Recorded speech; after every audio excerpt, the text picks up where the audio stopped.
We return to Gary several hours after his bittersweet victory against Erica, as even now he finds himself unable to get the thought of Ashy Boy surpassing him out of his mind. Ever since they were kids, Gary was the smart one, the one with natural talent and connections, and Ash was just Ash, some loudmouth who was always chasing his back and struggling to do so at every turn. To have their roles reversed is disconcerting, but more than that, it is something Gary will not tolerate, and so he has spent the last few hours plotting a course that will not only ensure he catches up to Ash as soon as possible, but that he will also get his remaining 4 badges in the least amount of time, meaning there will be no chance of another nasty little surprise like this happening again. With this new roadmap in mind, the next stop for Team Gary is none other than Grungy City. As though it is not particularly populous aside from factory workers these days, it was once a thriving metropolitan area, and as a result was given a gym. While he is aware that Saffron City is equally as close, Gary chooses to eschew this option, as it would mean going in the opposite direction from his goal, since he also knows he wants the Viridian Gym to be his final stop, so he can settle the score with the people who turned him away at the start of his journey. And so it is that Gary, Raichu, and his squad make tracks for Grungy City, tire tracks that is, as fortunately their driver has also arrived, meaning they can make good time. Nonetheless, it does still take them a while, resulting in Gary and his team being able to get some extra practice battling in. As expected, Nidoking is an ideal rival for Raichu, as he can endure all the thunderbolts the mass Pokemon can send his way, allowing the electric type to slowly start improving his control, though even still, Gary is unsure if anyone else could handle a zap from the feisty rat. Speaking of rats, Raticate is just as determined as ever, proving itself to be the work pony to over the team, never quite excelling to the levels of Raichu or Nidoking, but always putting in consistent effort that shows its dedication to its new trainer. However, the real shocker of the squad is none other than Poliwag, as after being too weak to save itself in the forest, it has become obsessed with evolving, believing this will give it the power it needs to look after itself. To this end, it is eager to spar with the other all-stars of Gary's team, even if they are out of its league. Wanting to encourage this ambition, Gary allows it to face off against the others, and though it does lose each and every time, it never gives up, showing itself to be the gutsiest of his Pokemon. However, this is not to say that these spars serve no beneficial purpose, as it is through one of these that Gary learns something very interesting about the tadpole. One evening after a day on the road, Gary is watching as Raichu and Poliwag square off. As usual, the electric type is mopping the floor with his opponent, even though he is only using his normal moves to avoid dealing serious damage to the smaller Pokemon. In spite of this handicap, Raichu's raw speed is simply too much for Poliwag to overcome, struggling to even get a hit in. That is until the rain starts falling.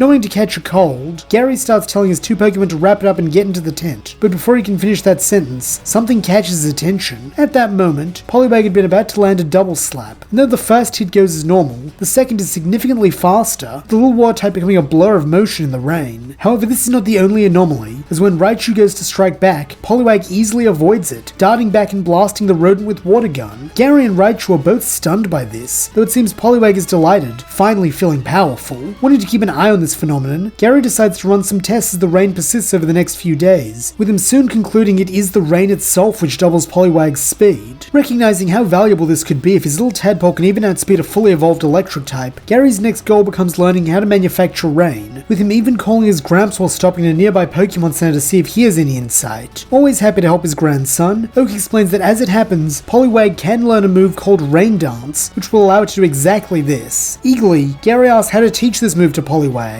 but with a chuckle at the hastiness of youth, the professor explains that it will come naturally with time, adding that based on his own research, Poliwag tend to learn Rain Dance around the time when they are ready to become Poliwalls, meaning if Gary just keeps doing what he's doing, he will succeed in the end. Thanking his Gramps for the tip, Gary does exactly that, working alongside Poliwag to achieve its goal of evolution, though before they can fully commit their focus to that, Gary has a gym battle to attend to. Being in an industrial area, Grungy City's gym is unsurprisingly located inside a factory, with Gary having to wonder if the machinery and conveyor belts he sees are functional or just for show. Either way, that is of far lesser importance than the person who stands waiting for him at the back of the factory. A scruffy man with a floppy red cap who introduces himself as Nolan, the gym leader, greeting his young challenger with a smile, and admitting it's been a while since he's been forced to do battle due to his gym falling out of popularity these last few years. Cockily, Gary taunts that he hopes Nolan isn't too rusty, though with a grin the man retorts that he and his partner are far from it, stating that his gym like this city is a well-oiled machine, and it's time to prove it, calling out his Pokemon, Magneton. Weighing his options, Gary reflects that in terms of typing, his Nidoking would be the best matchup. But with his focus having been on Raichu and Poliwag, he hasn't had time to teach him a ground-type move. And while Double Kick would be super effective, with Magneton's ability to fly, Nidoking would never be able to reach it with his kicks. Thankfully, he is not Gary's only skilled kicker, and so flashing a grin, he tells Raticate to come on out. Gnashing its teeth, the mouse Pokemon bursts into view as the machinery of the factory whirs to life, constructing a battlefield right before their eyes. As the challenger, Gary is offered the first move, and not wanting to squander this chance, he calls for a jump kick, much to the surprise of both Nolan and Magneton.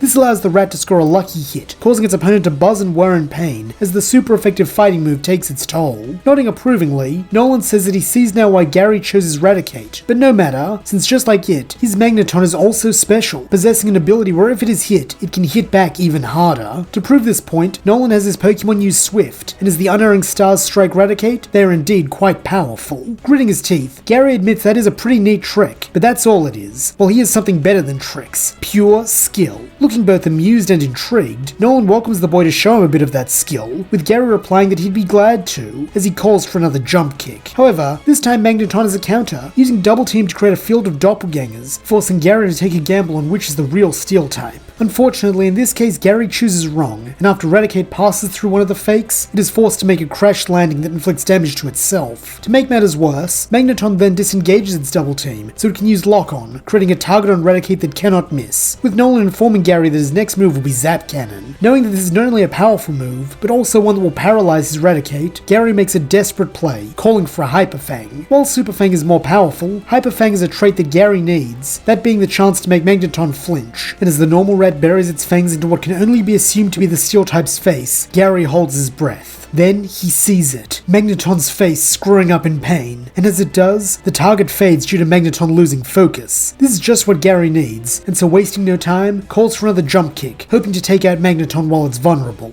Unfortunately, Nolan has something of a similar idea, attempting to capitalize on Raticate's close range to make up for the loss of Lock-On, as he calls for Zap Cannon. As a result, it all comes to a head here, as Raticate starts its descent just as Magneton fires the beam of electrical energy upwards, with the pair colliding in midair. Due to the blinding light of the Zap Cannon, Gary cannot see Raticate as is engulfed in the beam, and so waits for the outcome of this clash, knowing that one way or the other, one of the Pokemon will not be able to battle after this. For a moment, nothing happens. Then a sound rings out through the gym, the sound of something organic impacting metal, and as Gary looks closer, he sees Raticate's foot connecting with Magneton's face, and sending it crashing into the ground. Landing as well, Raticate spasms briefly, the paralysis gained through that gambit playing havoc on its muscles, though when it sees that Magneton is unconscious, and the pride on its trainer's face for earning him this victory, Raticate no longer cares, chittering with joy as Gary pats it on the head and thanks it for its effort. Striding over to the boy in his normal type, Nolan congratulates them on their win, presenting him with the Hexnut badge, and conceding that Gary does indeed have talent. Taking the badge, Gary agrees that he sure does, though for what it's worth, Nolan made him sweat a few times there, so he's no slouch either. Laughing a little, the Steel-type specialist dryly replies that he's glad he has the young man's seal of approval, but all the same, he bids Gary good luck as the boy departs with his Pokemon and his fan club.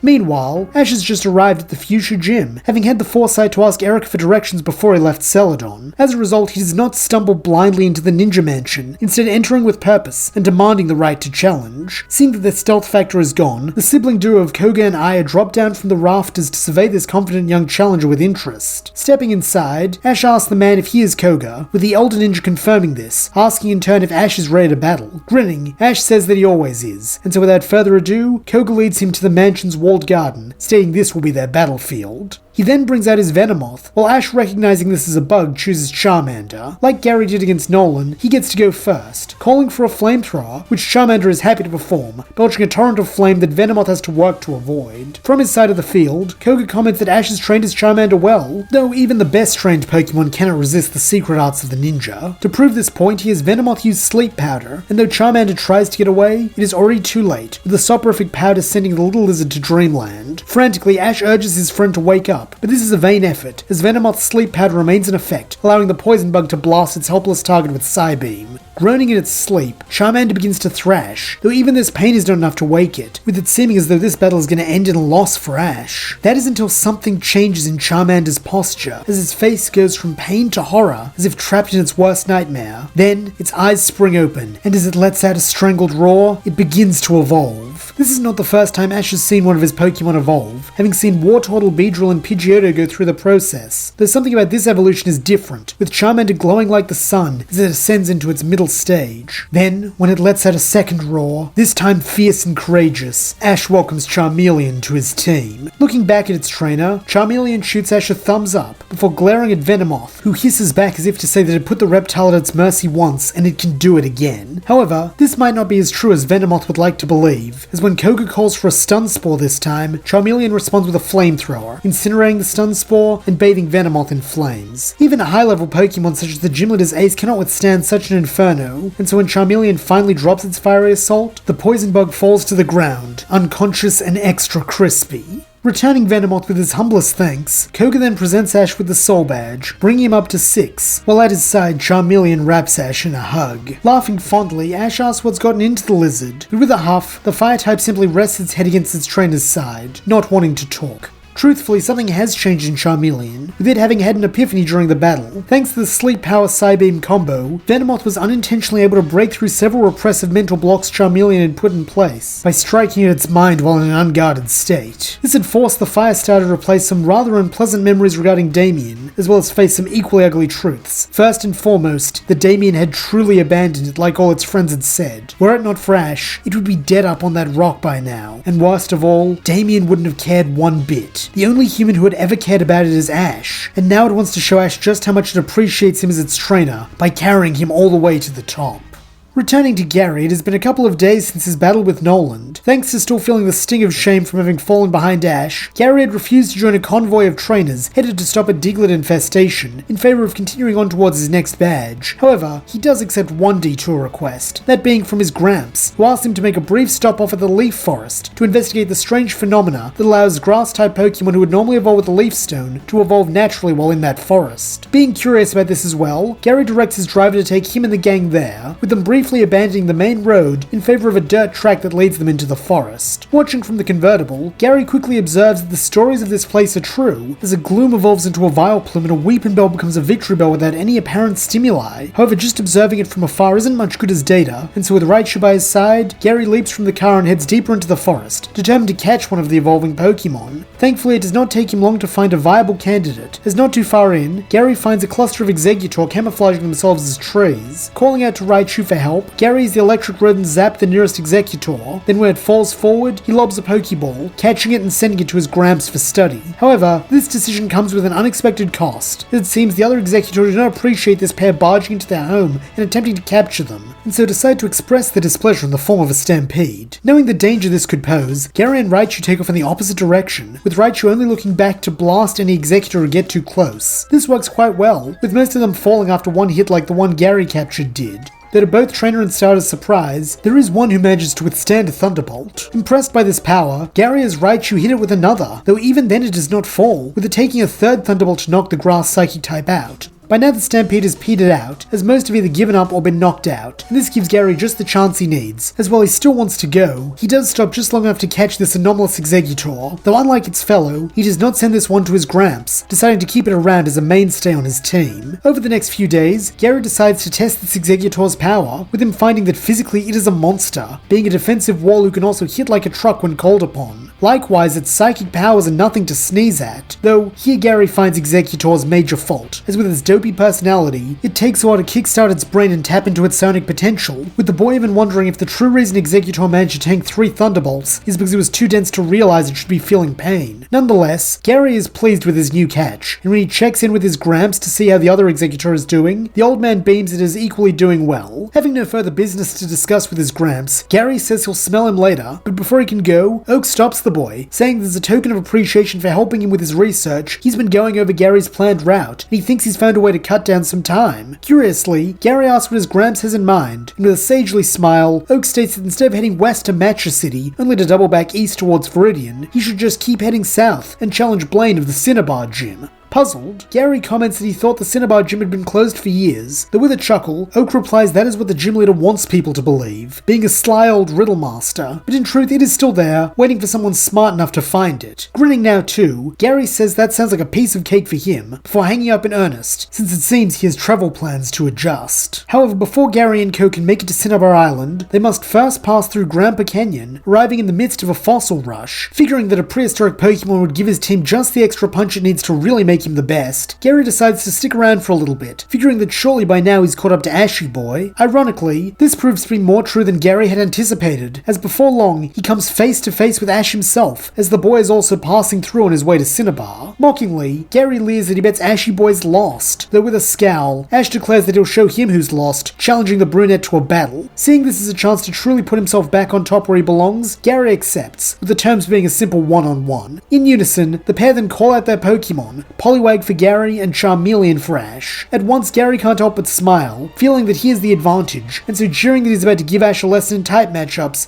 he tells Poliwag to use Water Gun. At once, the tadpole Pokemon expels a torrent of water from its mouth, though thanks to Ash having worked with it on its speed after acquiring a larger body, Charmeleon dodges, then follows up with a flamethrower that scorches the little water type. Nonetheless, Poliwag isn't about to go down so easily, running at its foe and peppering it with a series of double slaps, which come in the form of kicks to the stomach. Letting out a grunt of pain, Charmeleon retreats, though refusing to lose its lead, Poliwag blasts it with Water Gun as it goes. Seeing the position Ash and his Charmeleon are in, Gary sneers that he knew it was a fluke his rival briefly held more badges than him, though with a fierce scowl, Ash declares it wasn't a fluke at all, it was because he and his Pokemon worked their very hardest. Sure, it wasn't easy, but that just made moments like Beedrill stepping up to overcome Sabrina's Abra, or Pidgey evolving into Pidgeotto to beat Erica's Gloom all the more meaningful. By toiling side by side, he and his team have become best friends, and now there's no way they're gonna let someone like Gary, who's never struggled in his life, beat them. This speech sets a fire in Charmeleon's eyes, and as it slashes at Poliwag, Gary almost wonders if there's some truth to Ash's words. That is until Poliwag takes the hit, then starts to glow. Suddenly, the little tadpole is not so little anymore, growing a foot in height, while also developing a pair of hands whose first actions are to deck its rival in the mouth. However, Gary is truthfully more impressed with the second action, as when Charmeleon goes staggering back, Poliwhirl begins to bang on its chest, causing a number of thick black rain clouds to appear overhead. A moment later the clouds burst, and as rain blankets the battlefield, Poliwhirl's Swift Swim activates, allowing it to dash forward and begin laying to Charmeleon with a flurry of blows. Against such an onslaught, the fire lizard is completely helpless, taking blows to the face and body faster than it can react. That is until Poliwhirl makes one fatal mistake. In an attempt to end things quickly, the tadpole Pokemon drives an uppercut into Charmeleon's chin, forcing its head up, and as it looks up at the rain pouring down on it, it cannot help but remember the night Ash saved it. That night it almost died. All at once, a series of painful emotions come flooding back into Charmeleon, chief among them being blinding anger. And as the fire starter lowers its head, it is to drive a headbutt into Poliwhirl, as it begins using Rage. Thanks to the power of this move, the tables swiftly turn, with Charmeleon getting in several good licks as payback for what it has endured. However, Poliwhirl is still faster, and so retaliates in kind, with the battle quickly devolving into a slugfest, as neither Pokemon uses any fancy moves anymore, instead relying on the raw power of their fist to drive the other into submission. Finally, this comes to a head when Poliwhirl manages to grab hold of Charmeleon and pile drive it into the earth, though unfortunately, the result is not one it desires, nor is it one that Charmeleon desires, as due to the ground being softened up by the rain, as well as the concussive force of these two juggernauts slamming into each other making it even more unstable, the rocks beneath the Pokemon's feet finally give way, causing Poliwhirl and Charmeleon, as well as Ash, Gary, and Raichu, to plummet into the depths below. Landing hard, the pair of trainers briefly wonder where they are, though this is answered a moment later by the 4 sets of glowing eyes which alert them to the fact that they are not alone.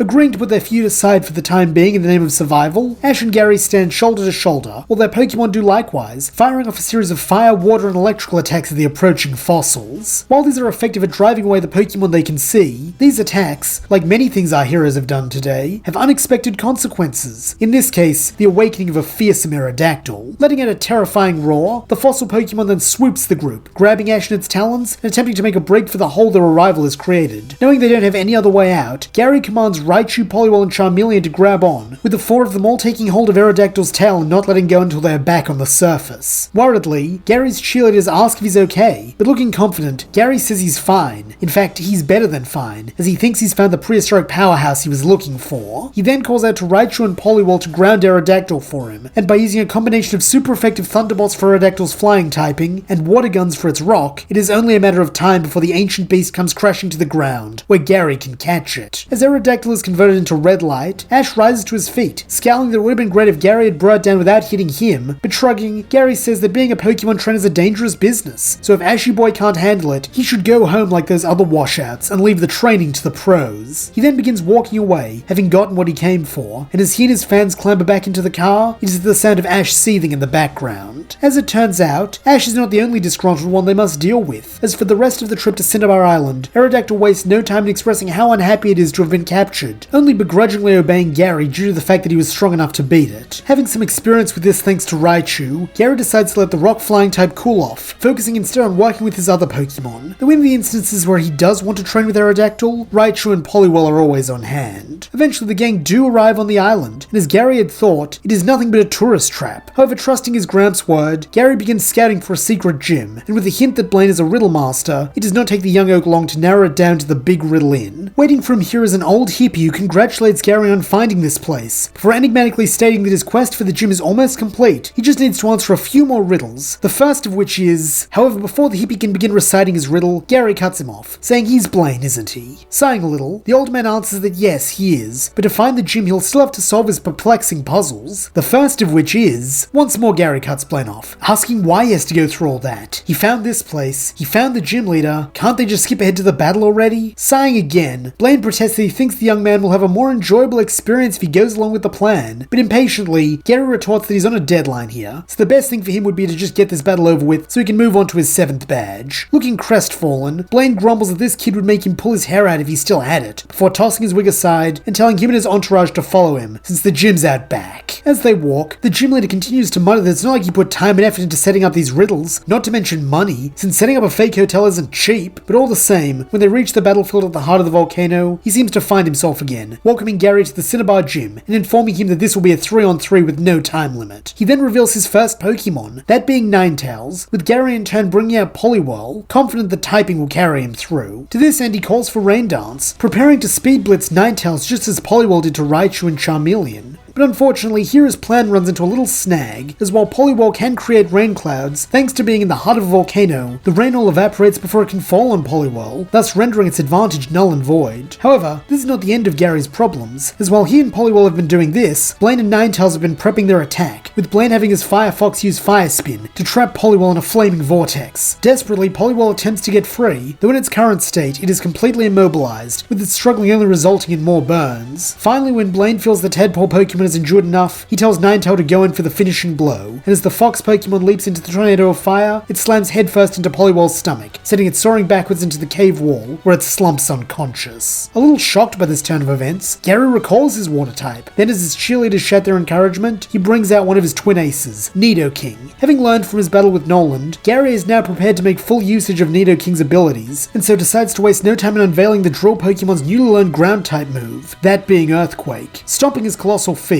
the king then proceeds to cause pieces of the rocky battlefield to burst upwards as sharp spires, which stab into Ninetales like drills. Though the fox Pokemon attempts to use its speed and agility to avoid these, it is only a matter of time before there is nowhere left to run on the limited battle space, and as a trio of spikes jet up to strike Ninetales, Blaine recalls it, conceding this round, and wisely commenting the outcome of this fight was no question. Next up for the fire specialist is something of a shocker, that being his Rhydon, with it and Nidoking quickly locking eyes and growling fiercely. Smirking a little, Gary taunts that Blaine's just made a big mistake, since his Nidoking is king of the ground types, so Rhydon better just bow down already. However, with a steely glint to his eyes, Blaine retorts they'll just have to see about that, with him ordering Rhydon to use Fury Attack. With a bellow, the Rocky Rhino charges in, though playing smart, Gary has Nidoking use Earthquake again, trusting in the super effective damage to take care of Rhydon for him. Unfortunately, just like his assumptions around Poliwhirl, this is proven to be erroneous, with Rhydon smashing through the earthly spikes and driving its horn into Nidoking's chest. Growling savagely, Nidoking smacks Rhydon away, though even still the rock ground type isn't done, coming back in for another hit and causing the two drill Pokemon to grapple one another. Locking hands and even horns, the duo then proceed to try and push the other back, their fighting style becoming more like Greco-Roman wrestlers, though to the surprise of everyone, it seems they are evenly matched. However, Nidoking does have one edge that Rhydon does not, that being his horn, as when he drives it into the other Pokemon's snout, he injects the Rocky Rhino with a dose of his venom. At once, the tables begin to turn, with Rhydon's movements becoming sluggish as a purple rash appears under its eyes. Capitalizing on this, Nidoking shoves Rhydon onto its back, then with a brutal double kick stomp to the face, takes it out in one fell swoop, bringing Blaine down to 1. For his last Pokemon, Blaine chooses none other than his ace Magmar, with the fire duck rising from the lava surrounding the ring as it stares down Nidoking. Hoping to go for a hat trick, Gary wastes no time in ordering another Earthquake, but this time Blaine has a counter, ordering Magmar to use Flamethrower on the field. Grunting its name, Magmar does exactly this, bathing the battlefield in flames and subsequently turning it into a molten soup. Suddenly, Nidoking's stomping has become a detriment as it causes him to start sinking in the burning ooze, while Magmar, as a denizen of the lava lake, is able to glide over the top with ease as it zeroes in on Nidoking and lands on his head, driving him face first into the molten rock. Briefly, Nidoking attempts to thrash and free himself, but this is easier said than done while being boiled and drowned at the same time, and so it comes as a little shock when Nidoking soon stops moving and is declared unable to battle. Surveying the battlefield as he recalls Nidoking, Gary realizes he has only one Pokemon he can use, since Exeggutor will just burst into flames the second it leaves its ball, and both Raichu and Raticate will not be able to survive in the magma quagmire Magmar has turned the arena into. This means it's all up to his latest capture, and so gritting his teeth, Gary brings out Aerodactyl. Screeching predatorially, the pterodactyl appears in midair, its cunning eyes scanning the battlefield as it identifies Magmar as its prey. Then, without a word from Gary, it swoops, grabbing the Spitfire Pokemon in its talons and attempting to carry it into the air. Unfortunately, Magmar is far too experienced for this, using Fire Punch to strike Aerodactyl in the nose and drive it off with an angry caw. From his side of the field, Gary chides the fossil Pokemon, saying this is why they need to work together, since one of them alone might be strong, but two together are stronger.